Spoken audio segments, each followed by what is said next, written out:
All right, we happy to be joined now by Ryan Chastain, the head women's basketball coach at Fannin County High School. Good to have you, Ryan. Coach, it's good to be back talking with you, man. Spent a few years together in Pickens County. Miss being around you guys, and it's good to speak with you again.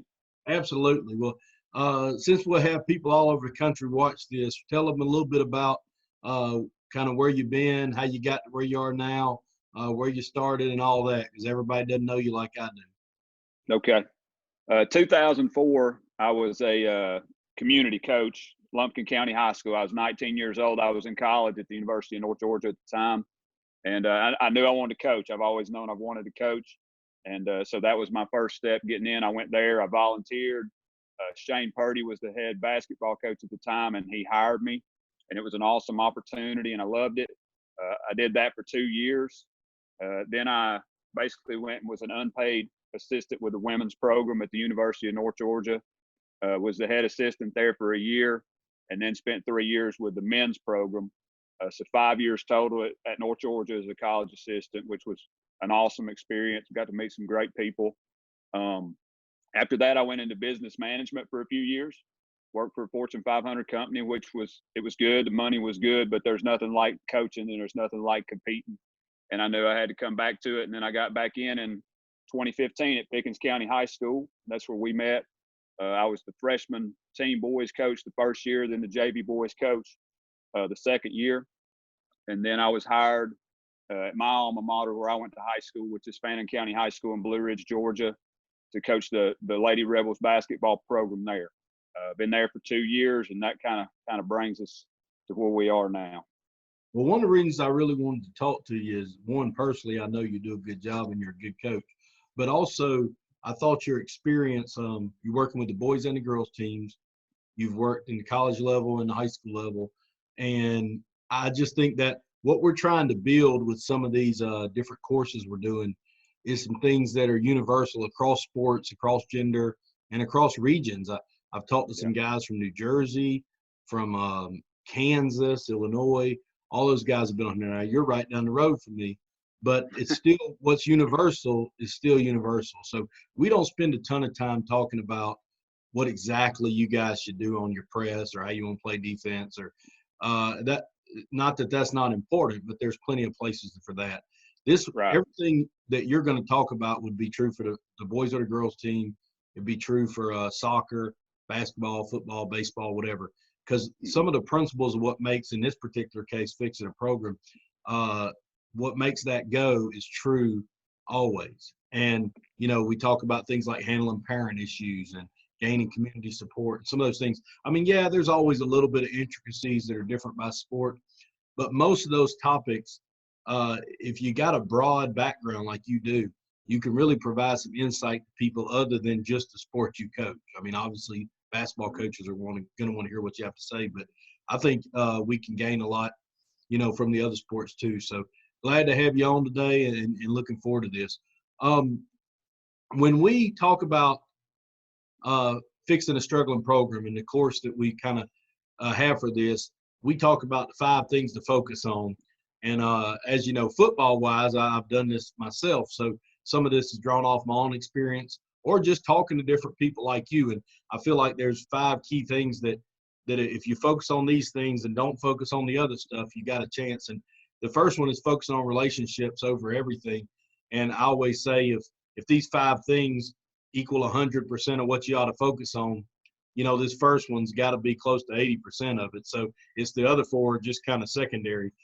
You have to build relationships and make people want to be on your team, believe in what you're doing. So tell us a little bit about what you guys do at Fannin to build relationships with the players, with the coaches, with the administration, the community, anybody like that. Okay. I love your list. I think the first one definitely is the most important, but because I'm fresh, kind of coming through first year as a head coach, I'd like to actually do the second one first, if that's all right. Yeah, go ahead. I don't know if you remember, but we met in my classroom at the middle school when I worked at Pickens, and I actually, in my notes here, I got that in quotes: focus on what you have and not what you don't have. And I think coming in ground zero as a new head coach, that was before I ever got to the kids. You know what I'm saying? Like before you even get to the kids, you got to have a plan in place, and you got to have a long-term vision for what you're going to do. And I think that's true of all sports. What I looked at when I came in is what I call the 7-year window. And what I mean by that is I can access 7 years worth of my kids most of the time. We're a smaller county school, which means I have one feeder school. I have one middle school with 3 grades, and then I have obviously 4 classes of grades at the high school, freshman through senior. So I always felt like walking in, I needed to look at a 7-year window of what I thought we could do. And not specifically talking about X's and O's like we talked about, but I felt like what I had to do was look at this 7-year window of kids and say, okay, what am I going to do that's going to give me an opportunity to compete with the best teams in the state? Because I knew we weren't going to be big.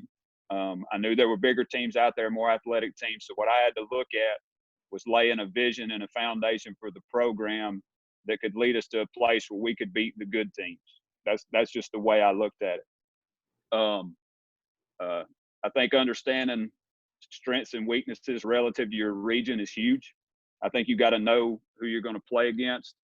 And I wanted to look at that and ask myself, what's it going to take to beat the best teams? And in the end, I think with any sport is player development's key. That's what I believe in.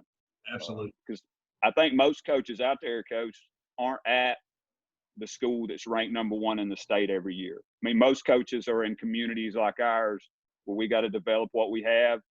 There ain't a ton of player movement every year with this kid transferring and that kid transferring. So I think the foundation of any great program has to be skill development and player development, and it's got to start at an early age. Like I think it's hard if you just start catching kids as they come to you at a varsity level. I think it makes it difficult, and you're playing from behind if you're doing that. So that was my philosophy coming into the community. Go ahead.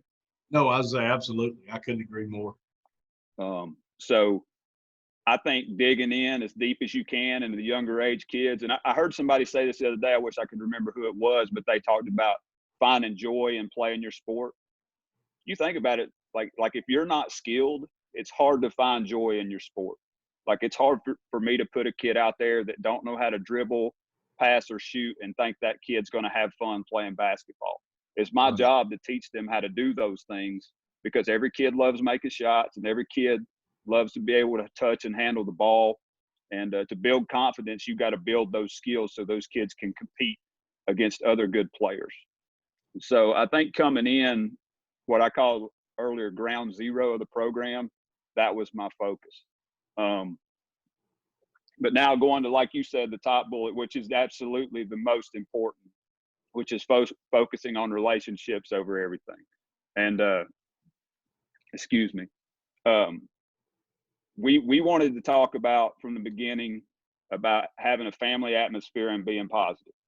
That was 2 things that I knew we were going to do. And I know some coaches, they're really good at like laying out these like huge plans and this and that, but I'm a simple person. Like I want to keep it simple. So from the day one about building relationships, it was going to be family and it was going to be positivity. And I think when you start building relationships, the number one thing we have to do as head coaches is be genuine people. Because I think you can trick people or lie to people to a certain point, but even teenagers will see through you eventually, like even teenage kids.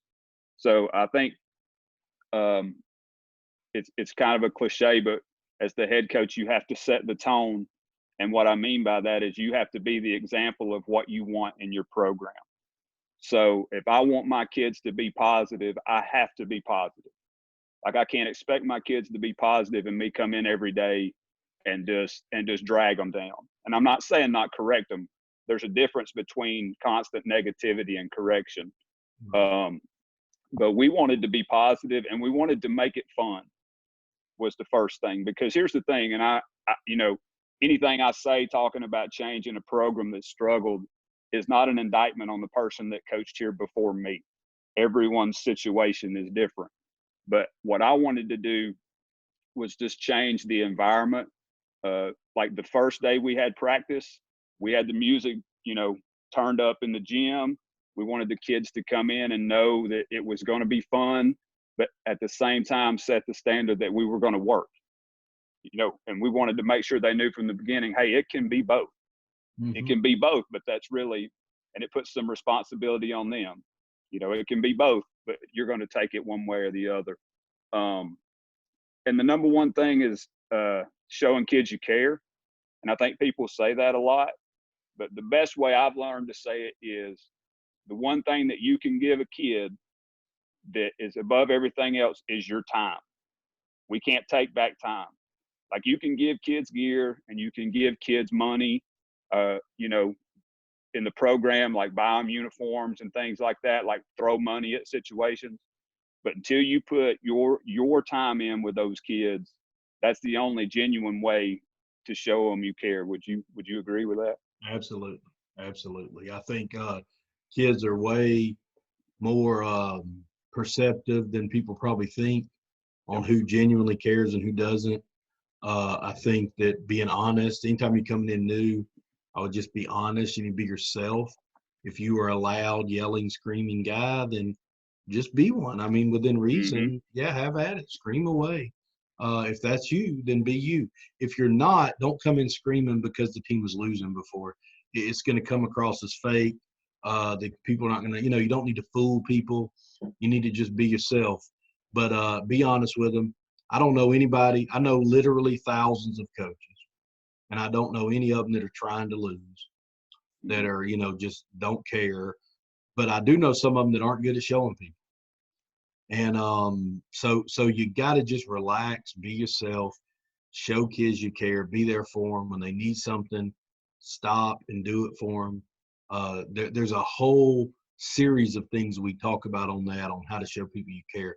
Even something as simple as recognizing their birthday, recognizing if they have like a family member sick or something, genuinely try to be there for them. If they get hurt at practice, maybe call them and check on them.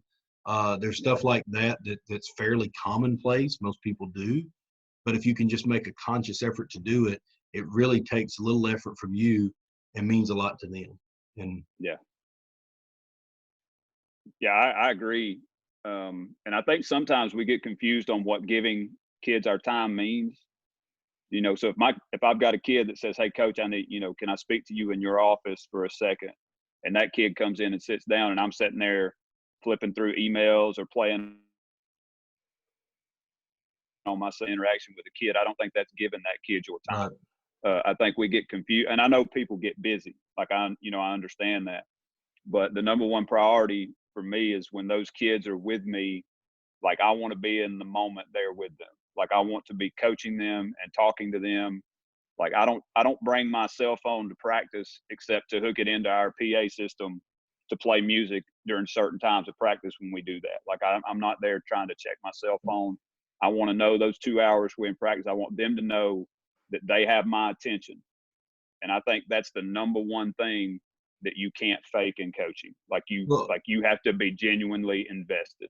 Well, nowadays too, there's so many of them, they don't get a lot of attention other than on the phone or something. So that personal interaction is something you have over everything else. Now, we're talking about this for kind of all sports, but I have always been envious of the basketball coaches because of the smaller numbers. I think when you have, in the 20s, probably, y'all probably got 20 something people in your program, 30, 9 to 12. We had 17 this year. 17. So, I mean, I do think it's better. And y'all won a bunch of games, by the way, for those people listening. They had a great season. But you can keep up with 17 girls. Right. It is harder to keep up with 120 guys and give them all your time. But you got to find a way to do that, too. We also have more assistant coaches. There's also a ton of pauses about football over basketball. So I'm not trying to compare. I'm just saying in that one aspect, I think if you're a boys or girls basketball coach, one of the advantages you've got is that you usually have a smaller group of people than some of the other teams, and you can really genuinely build an individual relationship with each kid. It's not that hard for you to work with 17 kids and genuinely give them your attention. But then at the same time, there's a lot of negatives to only having 17 kids, so I mean, but you got to figure, the next thing we always talk about, and you already hit on, was focus on what you have. Like, what is going well for you? Well, I've got numbers. I can genuinely build a relationship with each kid. So that's an advantage. You already kind of talked about the next thing, focusing on the present, not the past, because to me, this two-part, it's not bashing the old guy, because, again, I've never known any coach not trying to win. So I took over at two places that were, really struggling before we got there. And it wasn't because the coach before me did a bad job or he wasn't a good guy or a good coach or anything like that. It was just not working out, and that happens. Yep. And it doesn't do you any good to come in and bash the last guy or what they were doing. And just focus on now. But focusing on now also has to have some kind of a sense of urgency. Obviously, if it wasn't going well and you keep doing the same thing, then you're going to get the same results. So what did you guys do in the last year or two to foster a sense of urgency in your program? Well, I think we talked about success a lot. In my first year, we won 7 games, but because we were focusing on the things that were positive coming out of those, those losses were all learning situations. And I know as coaches, we say that a lot, but we really just focused on that, because I knew in the first year I didn't know how many games we would win or lose, but I knew the consistency, it would be hard to be there, because you can't just bring a group of 16 and 17-year-olds together and teach them something completely new and expect that it's just going to, sail off into the sunset smoothly. It's just not going to work that way. And I just felt like that we were just going to pound into their head the good things they did, no matter what happened. And it worked for the most part. For the most part, it worked. And near the end of the season, we were playing well. And I know a lot of coaches don't agree with this, talking about moral victories, but we played Dawson County, who was ranked in the state my first year. In the first round of the region tournament, we were the 7th seed. We were the last seed in the region, and they were the 2 seed because the 1 seed got a bye. And we went to their place, they hosted, and they beat us by 2, and we had 2 looks to win the game at the end. And I know, like I said, I know a lot of people don't believe in moral victories, but we walked off the floor that night, the locker room, and I just told them, because we were young, we had 3 seniors, and I just told the ones that were there, I said, this is why you need to understand how close you are to being successful. And as we went into the summer, we just pounded on that. We're like, you're this close. Like, remember this is how close you are. And I think kids have to taste that they're close to success for them to feel that their own level of urgency, I guess, if that makes sense. Like, you've got to take them to the point where they actually start believing that they're there, and then they'll want it. Once the kids get a taste of success, they love it. I mean, it's just like anything else. Any competitor loves to win. So I think that was probably the biggest swing moment since I've been coaching here, was that loss. Because we played that team 3 times the first year we played them, and they beat us by 20 plus the first 2 times. And then we had two threes, 2 looks at a 3 in the region tournament to beat them, and came up short. But they believed they could do it at that point. And then we kind of went into summer, and we brought a lot of people back, and we scheduled a bunch of games, and it just kind of took off from there, because the kids had a little bit of taste that they could have some success.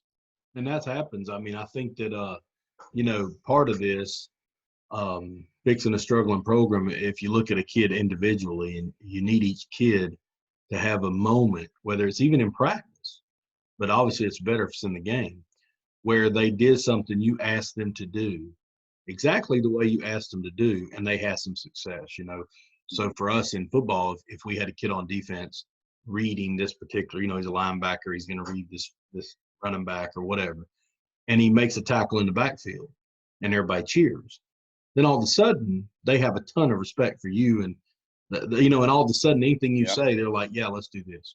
And so it takes, and sometimes in basketball, because y'all play a few more games than we did in football, it takes a little more time to have those moments. You have to play the guys 2 and 3 times, and so I think that's neat. Now, and I saw you guys this year, and I mean, it was just a whole nother deal. Obviously the girls had bought in and they were ready to go. And it's there's so many of those coaching cliches out there, brick by brick or whatever you want to say. But I think there's a transition. I'm a second year head coach. Like, I've been around coaching a long time, but I'm a second year head coach. And I felt like in that first year, I knew that there were times that it would have been easy for me to just go in that locker room and just tear into those kids. But I felt like our psyche was so fragile that I just couldn't do that. Now, this year, there were plenty of nights where the kids' mental state, how they felt, how confident they were, was to the point where I could go in and get in them a little bit. You know what I mean? And they could respond. Well, if they But I respect think, you, you can. right. If they I respect think you. it takes time to build that. It goes back to, like you were talking about, those relationships. Once you're engaged with those kids and there's a respect level there, you can do those things. You can do Right. those things. Coach, I put down these 4 things. The key is to execute your plan. And, one of the things we always talk about in this topic is, you go into the interview and you sell your plan. It's Ryan's plan. It's Coach Chastain's plan. It's, I sit in a lot of these interviews, whether it's for a coaching job or a teaching job or whatever, and it is their job to sell me on why they deserve this job. Once they get the job offered to them, it can't be their plan anymore. It's got to be our plan, and it's got to be the school's plan, and yours is Fannin's plan, and the Rebels' plan, and all those girls got to be on, the parents and administration, and all of them got to be on the same page with you. Well, I picked out these 4 things that I thought were just significant on executing your plan. One, don't get your feelings hurt, because if you get your That's my feelings favorite. I can already tell you that one's I say that all the time. I never seen so many people get their feelings hurt as do nowadays. It just don't get your feelings hurt so easy. Whoever you think is the greatest, in football, the greatest football player, at least of the quarterback's probably Brady. And he, he's had a ton of people, there's just a ton of things not going his way at times. If all the way down to guys on our teams, from there, each individual person has had things not go their way. They didn't get the job they wanted. They don't play the position they want to play, whatever. Like, you got to get out of that, get out of your feelings, and just, and that's so much easier said than done. I understand that, but you've got to fix that. Execute your plan regardless, meaning, well, that's exactly what you're saying, like the brick by brick kind of mantra. And I think for me anyway, in a sport like football where there's so many plans and so many little things that come up in the game, your plan can change.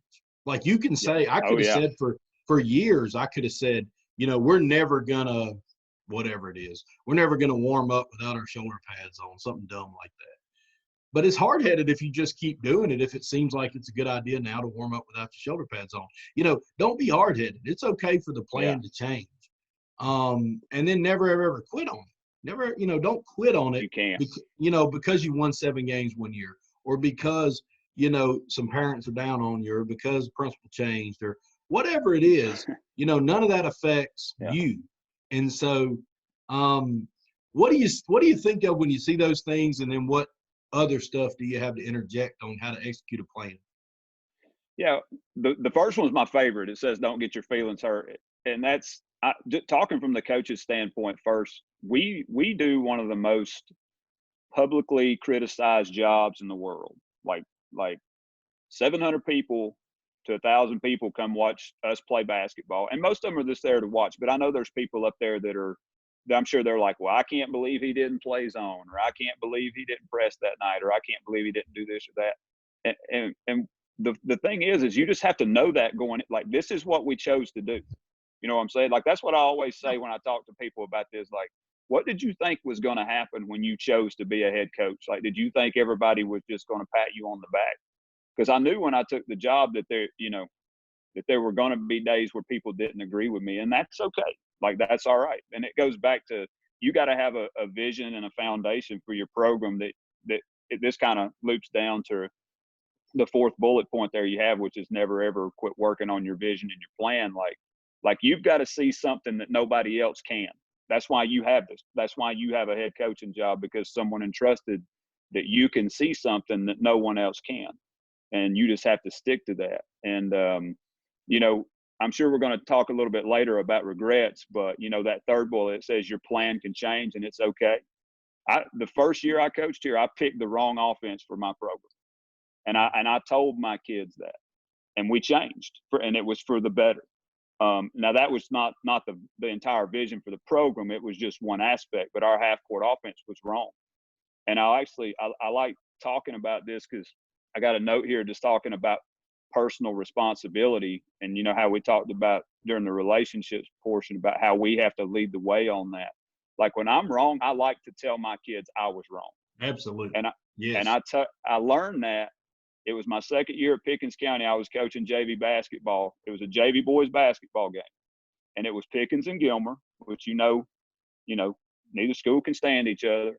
And I know it was a JV boys game, but we went out and they beat us. And one kid on their JV team, when I saw the book, had 28 points in a JV game. Like, I lost that game. If I let a kid have 28 points, I lost that game. And I just walked in the locker room with those kids, and I just told them, I said, hey, this one's on me. I said, that kid did this, and I didn't adjust. And the next time we played them, those kids played harder, 2 or 3 times as hard than they did the first time. And I do that with my kids now. If I make mistakes, because we can't grow until we can admit that we were wrong. Like I tell my kids that a lot. Like, until you can admit you're not good at something, you'll never get better at it, or you'll never work at it.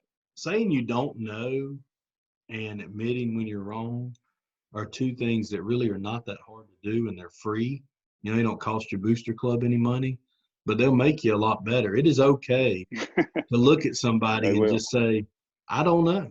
Let me find out that for you. Don't make something up. Yeah. I can't tell how many times I see people just making something up. Somebody asked them a question they didn't know the answer to, and they just start rambling on about something. They have no idea what they're talking about. Just look at them and say, look, I don't know. And then the second part of that is always, it's okay to be wrong. So say you did tell them wrong and you did it on accident. Then you go back. I'd call you and say, hey, coach, I completely told you wrong about this GHSA thing. You just asked me. It's actually this and this. Nobody thinks less of you. I think that's such a common mistake. People do not want to think less of you because of that. Actually, they usually think more of you. Just be honest with them. And so true on that. Well, honesty has become such a rare thing that when you show it, people appreciate it. I mean, that's sad to say. I hate to sound, well, you got to find ways to get an edge. And in player development, one of the ways to get an edge is be honest. I mean, just be honest. I mean, and now when I say that, I'm talking about for us, we had to tell kids that they weren't going to play where they wanted to play, and we had to tell them why. Mm-hmm. And we had to have some very difficult conversations too. Sometimes it's a lot easier to lie. It's always easier to lie. That's you got to be honest when it's the hardest decisions. That's why it's so important. So before we kind of get you out of here, we're going to ask a few questions, but one of them is, I know what you're going to say about the regret. You kind of gave that away. Now, tell the people listening. I got plenty more. Don't worry. Well, tell the people listening a little bit about what y'all do on offense for the people that are basketball people and want to know what y'all do. Okay. Well, my philosophy is I want to play fast, and I want to play in transition and push the ball with the pass. And we really got to that more in our second year than our first year. We weren't as good at it in the first year as we were the second year. And we have good personnel to fit that system. The half court, we became a dribble drive program. We're a dribble drive man-to-man offense, which we ended up seeing so much zone this year that it didn't matter. So our zone stuff had to be good. But we want to push the ball, makes and misses in transition, and push ahead with a pass. And I'm a simple person. Like, I went back and, we're all going through this, COVID-19 situation, being sheltered in place. And, I started digging through film, and I started cutting film to try and make a video playbook for my kids, and realized that, 60% of our scoring happens in transition. And I think so many times, as coaches, we want to X and O everything to death. Like, we want to tell people, well, I know this offense and that offense. And really in year 2, what I realized from year 1 to year 2 on that is I just wanted to scale back what I was asking them to do and just get them to play hard. Like, if you can do 2 or 3 simple things and play hard, and I think this is true across most sports. Like, if you can be simple and get your kids to play hard and play fast and think less, you become more effective at whatever you're trying to do. But That's right. we're a dribble drive. We're 4 out, 1 in dribble drive program. But I live to push the basketball and shoot it from the perimeter. That's what we believe in. Absolutely. So tell us about any other regrets you had. Like, obviously you had success this year. You had a great year in a very tough region. And but what is something you think you should have done differently? Yeah, there's a lot of things, and people always said this: you'll never be ready to be a head coach until you are one, because you just can't. Like you think you can put yourself in that mindset, but there's so many little things that take up your time that you don't even think about, that you never thought about until you were the head coach. Anything from prepping the gym on game day to taking phone calls from your booster club, just little things that just eat your day away. So you start forgetting the things that you think you knew. And one of mine was we were out of shape my first year coaching here. Like, that's one thing I never thought as an assistant coming up. I can get my kids in shape. We'll be doing this. We'll be doing that. And then you just get hit with this wave of stuff in the preseason, getting ready for everything coming up. And we were out of shape. And we picked the wrong offense in year one. And I think there's some adjustment there. It was new coming in. I spent way too much time worrying about offensive X's and O's, way too much time focused on, the things that you think are important and you realize aren't as important. You were talking about genders, male and female, and I was too soft on my girls the first year because I was a male coaching girls. And what I realized is the girls are tougher than the boys most of the time, as far as how hard you can coach them. Like they do a pretty good job of not taking things personally, and they're pretty rational. Practice organization. You think you've got everything in line and you've got a plan, and then you realize, it's the old rule. I should be able to walk into a practice and know the 3 things that you're trying to emphasize. And it's with all those things that come in year one of being a head coach, you just get lost and you're just not as organized. But in year 2, I felt like I was more organized with things like that, and I delegated some things a little more. And that's a hard thing to do your first year too, is delegate, because you want to do everything yourself. Right. But those are some things that just, I wish I'd have been harder on my kids in year 1, been more demanding, had them in better shape. Just little things that you think you have figured out till you realize that you don't. So. Well, I'm gonna shift topics here. Okay. Because, this is about fixing a struggling program, and it still is. We're not going to edit it or anything here, but because you were at the University of North Georgia for several years, you coached with the men's and the women's team there. If someone is a college prospect in basketball, what advice would you have for them? This is kind of the $1 million question these days. You have to get seen first. Like, you have to get seen. So I think when people say that, everybody starts gearing toward, well, all the college coaches are at these AAU events, and I'm sure it's 7-on-7 with football or this. I mean, everybody knows what that travel, scenario is for their sport. And it's very true that travel is out of your season, your regular high school season and college season, so coaches can get out more. Like, there's truth to that. But it's getting harder and harder to validate. Like they have these big events in like Louisville and other places, and there's all these D1 coaches there. But here's the thing: there's thousands of kids at those events, and those D1 coaches are only there to see 10 kids. Right. And I think this is becoming the gray area, where people are going to big events where all these colleges are listed, but are they really there to see you? And but being seen is important. I still think, and people have different opinions on this, I still think going to elite camps on campus for basketball it's a good thing. Like, I still think getting on somebody's campus where you're in front of them and they know your name and they got your information, and getting in these smaller exposure events, I think that's important. I try to make calls the best I can for my kids, but I don't, like we talked about, I don't lie. Like, I'm not going to call a college coach and tell them to come see my 7th or 8th kid that's only a freshman or sophomore. That's not important at that time. But I think you got to push your kids out there as a head coach a little bit, but you got to be able to be honest with those kids too when they ask you what's realistic for their college recruitment. Absolutely. And like I tried to engage as many coaches as I could with some of my kids that I felt like was a good level that they could play at. Like I think that gets lost so much. You know, we at the D2 level, we recruited so many kids that all they cared about was going D1. And then they went D1 and they were the 15th kid on a D1 roster in basketball, and realized that really it was more important to actually be on the floor playing than to say I went D1.